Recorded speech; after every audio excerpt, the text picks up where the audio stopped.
तो last video में मैंने बताया था कि polar form of a complex number क्या होता है। आज उससे रिलेटेड कुछ एग्जांपल्स देखते हैं।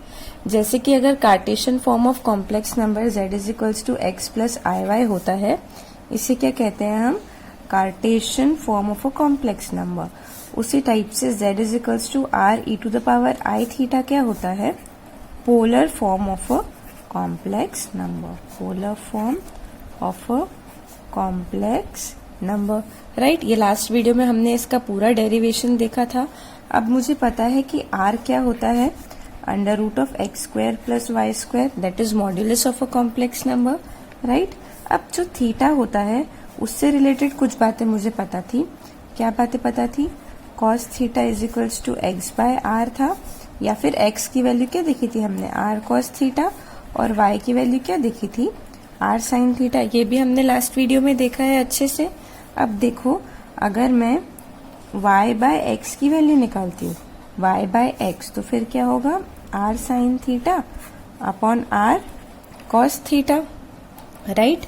अब देखो, y by x is equals to क्या होगा? tan theta. That implies theta is equals to what? tan inverse of y by x, correct. तो इस तरीके से तुम थीटा की वैल्यू निकाल सकते हो। बट मुझे एक और बात पता है, that tan n pi plus theta जो होता है ना, वो इक्वल्स टू tan थीटा होता है। सही बात। For any theta tan n pi plus theta equals to tan theta. For n is equals to what? Plus minus 1 plus minus 2, यानी इंटीग्रल वैल्यूज के लिए, राइट। तो ये बात मुझे पता है। तो now if I take suppose pi plus pi by 3 which is what? 4 pi by 3, तो tan 4 pi by 3 जो होगा and tan pi by 3 होगा, इनकी वैल्यूज तो सेम होगी ना। तो अब कॉम्प्लेक्स फॉर्म में, मतलब अगर आपको पोलर फॉर्म में किसी कॉम्प्लेक्स नंबर को रिप्रेजेंट करना है तो किस टाइप? देखो, पोलर फॉर्म में रिप्रेजेंट करना है तो हमें दो ही चीज की नीड है। पहला तो मुझे चाहिए r का वैल्यू जो under root of x square plus y, मतलब क्वेश्चंस किस टाइप के होंगे? तुम्हें Cartesian form of a complex number दिया होगा एंड उसको यूज करते हुए तुम्हें फाइंड करना है कि उस कॉम्प्लेक्स नंबर का पोलर फॉर्म हम किस तरीके से लिख सकते हैं। तो पोलर फॉर्म में दो चीजों की नीड होती है, एक तो r प्लस थीटा। अब r का वैल्यू तो मुझे पता है under root of x square plus y square, but how to find out theta is what I will teach, ठीक है। तो अब जो थीटा होता है ना, उसे हम कहते हैं एम्पलीट्यूड। कोई कोई बुक्स में उसे क्या नाम देते हैं हम? एम्पलीट्यूड, ठीक है। एंड कोई बुक्स में हम उसे नाम देते हैं आर्ग्यूमेंट, एंड कोई बुक में हम उसे नाम दे देते हैं फेज, राइट। कोई बुक्स में एम्पलीट्यूड नाम होता है, किसी में आर्ग्यूमेंट होता है और किसी में फेज होता है, ठीक है। So theta is equals to amplitude of z और theta is equals to argument of z. Now you know what? किस तरीके से उसे फाइंड करना है? थीटा की वैल्यू है ना, ऐसे फाइंड करना। Actually not theta, suppose I say theta dash. पहले थीटा डैश फाइंड आउट करो। थीटा डैश कैसे फाइंड आउट करोगे? tan inverse of mod of y by x ले लो। क्या करो? मॉड वैल्यू पता है ना, जैसे -2 का मॉड क्या होता है? 2। उस हिसाब से क्या करो? y बाय एक्स निकाल लो, उसका मॉड ले लो, फिर उसका tan इनवर्स ले लो, ठीक है। तो tan inverse of mod of y by x जो मिलेगा ना, उसका नाम दे दो थीटा डैश, राइट। बट ये तो थीटा डैश हो गया ना। अब थीटा कैसे फाइंड करना है? Still a question. जो मैं यूज करूंगी, यानी polar form of complex number क्या होता है? r e to the power i theta होता है ना। So what you do, r you know that r is under root of x square plus y square. अब theta find करना है, तो थीटा फाइंड करने से पहले क्या करो? थीटा डैश फाइंड करो। थीटा डैश कैसे फाइंड करेंगे हम लोग? tan inverse of mod of y by x, इसका वैल्यू निकाल लो। एक बार थीटा डैश तुम्हें पता पड़ गया ना, अब तुम थीटा आसानी से निकाल सकते हैं। अब थीटा कैसे निकालेंगे?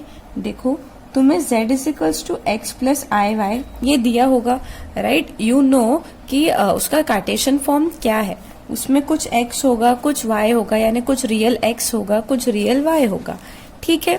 अब तुम देखो कि x y, ये जो मेरा 2 टपल है ना, ये 2 डायमेंशनल प्लेन में कौन से को मतलब इसमें क्वाड्रेंट में बिलोंग करता है।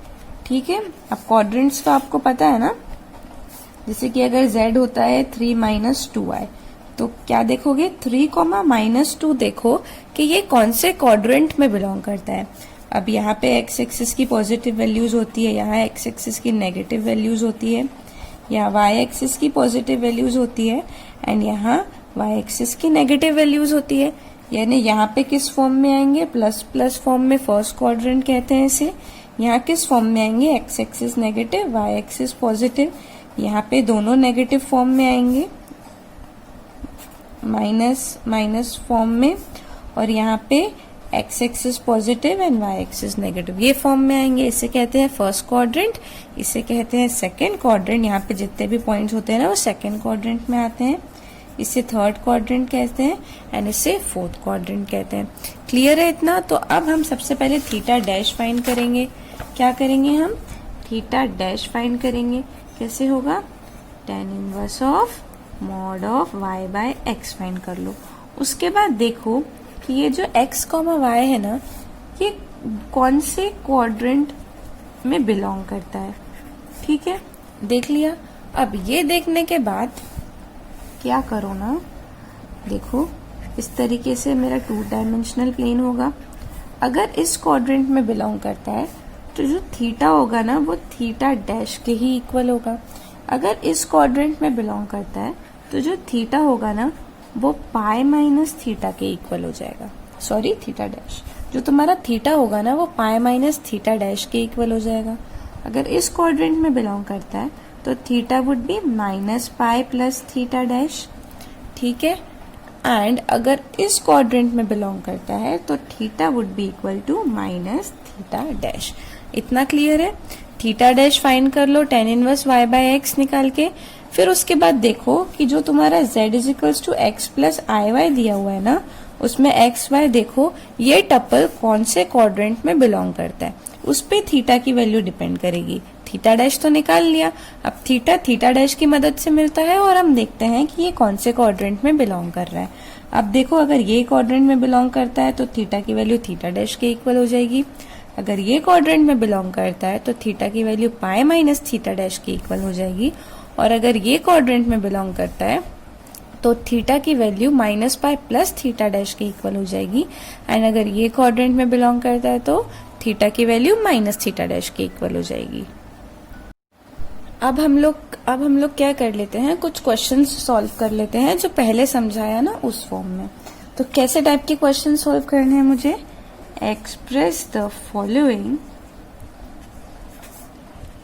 In polar forms. Express the following in polar forms. ठीक है, इसके 3 क्वेश्चंस हैं, हम तीनों भी क्वेश्चंस सॉल्व करके देख लेते हैं। ठीक है, तीनों भी क्वेश्चन सॉल्व करेंगे। जो पहला क्वेश्चन है वो देखो क्या है, 1 प्लस आई। तो पहले आप 1 प्लस आई को सॉल्व करेंगे। क्या करेंगे, ये कार्टेशियन फॉर्म में दिया है ना, अब इसी को हम पोलर फॉर्म में एक्सप्रेस करेंगे। ठीक है, अब देखो क्या दिया हुआ है, z is equals to 1 plus i दिया हुआ है। अब इसी का पोलर फॉर्म क्या होता है, r e to the power i theta, and e to the power i theta क्या होता है, cos theta plus i sine theta. पहले की वीडियोस में ये सब समझाया था कि e to the power i theta कैसे cos theta plus i sine theta होता है, polar form of complex numbers क्या होते हैं, ये सब हम पहले वाले वीडियोस में ऑलरेडी देख चुके हैं। ठीक है, तो अब मुझे पता है कि ये जो है ना, या तो ये बोलो या ये एक ही बात है, इनको क्या कहते हैं हम, polar form of complex numbers. ठीक है, अब देखो इसमें मुझे r की वैल्यू फाइंड करनी होती है और थीटा की। Once you get the value of r and theta, then place r over here and place theta here. After placing this, you get the polar form of a complex number. ठीक है, अब देखो r मतलब क्या होता है, modulus value होती है। So r is equals to mod of 1 plus i, right? कैसे निकालते हैं mod, under root of x square plus y square. यहाँ पे देखो x कॉमा y है ना, तो कैसा है 1 कॉमा 1, क्योंकि देखो x प्लस आई वाई से कंपेयर करोगे तो x की वैल्यू भी 1 मिलेगी एंड y की वैल्यू भी 1 मिलेगी। तो अब हम क्या करेंगे, under root of 1 plus i को कैसे लिख सकते हैं, under root of mod of 1 plus i को हम लिख सकते हैं under root of 1 square plus 1 square, that is what? Under root of 2. So basically r की वैल्यू क्या मिल गई मुझे? अंडर रूट ऑफ 2 मिल गई. डन. अब मुझे क्या फाइंड करना है? थीटा फाइंड करना है. तो क्या बताया था? थीटा फाइंड करने से पहले आप थीटा डैश फाइंड कर लो. तो पहले थीटा डैश फाइंड करेंगे. कैसे मिलता है theta dash? tan inverse of mod of y by x करना होता है. तो tan इनवर्स ऑफ y की वैल्यू क्या है? 1 और x की वैल्यू भी क्या है? 1. सो tan inverse of mod of 1 already positive है, तो tan inverse of 1. What is tan inverse of 1? Pi by 4 45 degrees, मतलब पाई बाय 4. तो tan इनवर्स ऑफ 1 क्या मिल गया मुझे? पाई बाय 4. अब ये तो मुझे मिल गया थीटा डैश. क्या मिल गया? Theta dash. बट मुझे क्या फाइंड करना है? थीटा फाइंड करना है. अब मैंने बताया था कैसे फाइंड करते हैं थीटा. चेक करो जो तुम्हारा x, y है वो कौन से क्वाड्रेंट में लाई कर रहा है. अब हमारा x, y क्या है? यहाँ तक हो चुका है हमारा सॉल्व, ये एक्सप्लेन कर रही हूँ. तो जो x, y है वो 1, 1 है. तो कौन से क्वाड्रेंट में लाई करता है 1, 1? देखो दोनों पॉजिटिव वैल्यू है, तो ऑब्वियसली इसी क्वाड्रेंट में लाई करेगा, फर्स्ट क्वाड्रेंट में. और फर्स्ट क्वाड्रेंट में थीटा की वैल्यू किससे इक्वल हो जाती है? थीटा डैश से. तो जो हमारा थीटा होगा वही क्या होगा? Theta dash. तो theta will also be equal to what? Pi by 4. तो r क्या मिला? Under root of 2. So look, हमें r क्या मिला? अंडर रूट ऑफ 2 मिला. एंड थीटा क्या मिल गया हमें? पाई बाय 4 मिल गया. अब z को कैसे लिखते हैं? r e to the power i theta, या तो फिर r और z is equals to r cos theta plus i sin theta, इस टाइप से लिखते हैं. तो बेसिकली z क्या मिल गया मुझे? r e to the power i pi by 4, या तो फिर r की वैल्यू भी तो है, तो z is equals to under root of 2 e to the power i pi by 4. This is the polar form of the given complex number. या तो इस टाइप से लिखो, या तो under root of 2 cos pi by 4 plus i sin pi by 4. कुछ लोग कितने मतलब कॉमेडी होते हैं, वो क्या करते हैं, यहाँ तक पहुंचने के बाद पाई बाय 4 की वैल्यू भी पुट कर देते हैं. यानी वो क्या करते हैं, cos पाई बाय 4 की वैल्यू निकालते हैं, फिर i pi by 4 sin pi by 4 की वैल्यू निकालते हैं, फिर उसके बाद इसको सॉल्व करते हैं. तो यार ऑब्वियसली तुम इसे सॉल्व करोगे तो तुम वापस से कार्टेशियन फॉर्म में पहुंच जाओगे ना, क्योंकि पोलर फॉर्म में थीटा होना चाहिए. अब तुम थीटा cos थीटा की वैल्यू ही पुट कर दोगे, तुम ये सॉल्व करते करते कहाँ पहुंच जाओगे? ऑब्वियसली कार्टेशियन फॉर्म पे पहुंच जाओगे. तो यहाँ पे हमें स्टॉप करना है. ये क्या हो जाता है, या तो फिर ये या तो फिर ये, किसी को भी कह सकते हैं. It is the polar form of the given complex number. Clear है? और एक एग्जाम्पल ऐसे देखती हूँ, 3 एग्जाम्पल्स है.